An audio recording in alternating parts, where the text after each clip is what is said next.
वैशाख पूर्णिमा, बुद्ध पूर्णिमा वर्ष 2023 में कब मनाया जाएगा, इस दिन हमें क्या क्या चीजें करनी चाहिए, कैसे किस देवी देवता की पूजा करनी चाहिए। जैसे कि इस बार पूर्णिमा तिथि पर चंद्र ग्रहण लग रहा है, तो चंद्र ग्रहण कहाँ कहाँ पर दिखाई देगा, इसके सूतक पातक का मान्य हमें कैसे करना होगा।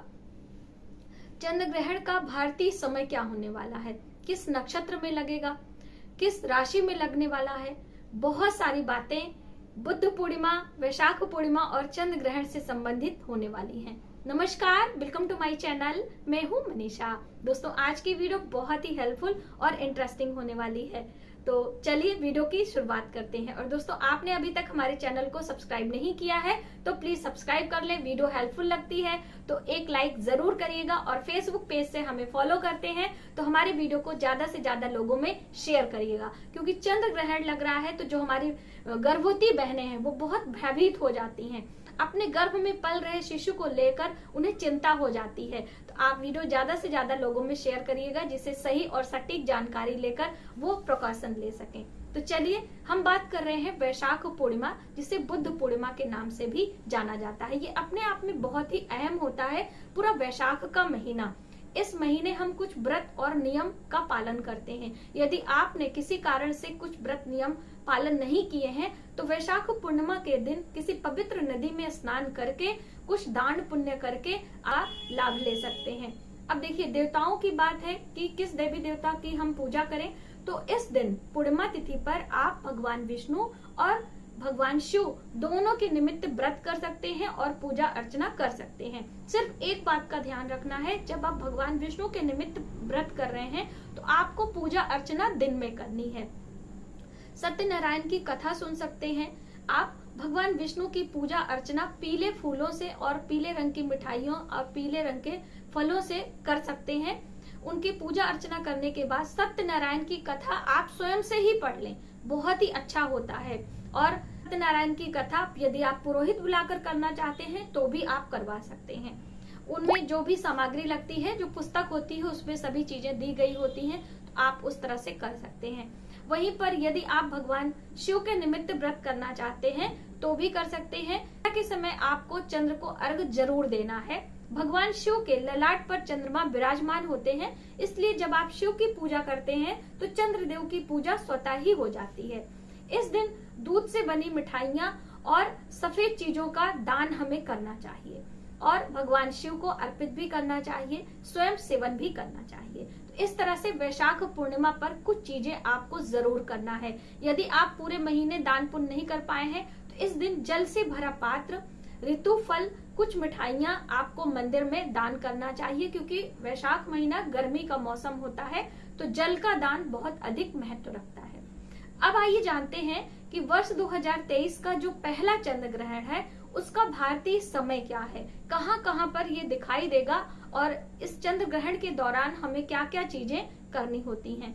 तो चंद्र ग्रहण का समय क्या है, 5 मई वर्ष 2023 रात्रि के समय 8:44 पर ये चंद्र ग्रहण शुरू हो जाएगा और समाप्त कब हो रहा है, रात्रि में 1:01 पर। 12 बजे के बाद डेट चेंज हो जाती है, इसलिए 6 मई कहा जाएगा भारतीय समय अनुसार। ये मैंने आपको बताया है। चंद्र ग्रहण किस नक्षत्र में लग रहा है और कौन सी राशि में। तो राशियों की हम बात करें तो तुला राशि में ये चंद्र ग्रहण लग रहा है, तो तुला राशि सीधा प्रभावित होने वाली है। नक्षत्र की हम बात करें तो जब चंद्र ग्रहण की शुरुआत है तो वो स्वाति नक्षत्र में है, और जो चंद्र ग्रहण की समाप्ति है वो विशाखा नक्षत्र में है। तो इस तरह से ये ग्रहण लग रहा है। जब भी पृथ्वी की छाया चंद्रमा पर पड़ती है तो इसे उप छाया चंद्र ग्रहण कहा जाता है। वर्ष 2023 का जो पहला चंद्र ग्रहण है ये भारत में दिखाई नहीं देगा, इसलिए इसके सूतक पातक का मान भी नहीं करना होगा। जो हमारी गर्भवती बहनें हैं वो बहुत ज्यादा डर जाती हैं, तो आप बिल्कुल डरे नहीं। यदि हो सके तो आप कुछ मंत्रों का जप जरूर कर लें। देखिए, वैसे तो ये एक खगोलीय घटना है, लेकिन सूर्य और चंद्र सृष्टि पर प्रत्यक्ष देवता हैं और ग्रहों में भी आते हैं, और इन पर जब भी कोई घटना होती है तो इनका सीधा प्रभाव प्रकृति पर, मनुष्य जनजीवन पर जरूर पड़ता है। तो इसलिए आप इस दौरान कुछ मंत्रों का जप और ग्रहण समाप्त होने के बाद दान पुण्य अवश्य करें। अब देखिए ये रात्रि में लग रहा है, 1:01 पर ग्रहण समाप्त होगा, अर्धरात्रि होगी, तो आप उस समय सोते रहें, शयन करते रहें, कोई परेशानी नहीं है। दूसरे दिन जब आप 6 मई को सुबह सवेरे उठेंगी तो स्नान कर लें पवित्र नदियों में, या अपने घर के स्नान वाले जल में पवित्र नदियों का जल मिलाकर स्नान करें। उसके बाद चंद्र ग्रह से संबंधित चीजें दान करें, क्योंकि ये चंद्र ग्रहण है। चंद्र ग्रहण पूर्णिमा तिथि पर लगता है, सूर्य ग्रहण अमावस्या तिथि पर लगता है, और जब सूर्य ग्रहण लगता है तो उसके ठीक 15 दिन बाद चंद्र ग्रहण अवश्य लगता है। ये दोनों का क्रम है। तो आपने देखा है कि जब सूर्य ग्रहण लगता है उसके ठीक 15 दिन बाद पूर्णिमा तिथि पर चंद्र ग्रहण अवश्य ही लगता है। तो चंद्र ग्रहण से संबंधित यानी चंद्र ग्रह से संबंधित चीजें आपको दान करनी है। चावल, चीनी, दूध, इनका दान आप कर दें, या फिर खीर वगैरह आपने बनाया है तो उसका भी दान आप कर सकते हैं। किसी गरीब ब्राह्मण को किसी मंदिर में आप दान कर सकते हैं। इससे आपको शुभ परिणाम प्राप्त होने वाले हैं। वैसे भी पूर्णिमा तिथि है, आपको दान करना ही करना है, तो आप ये सारी चीजें मंदिर में दान कर सकते हैं 6 मई को सुबह सवेरे।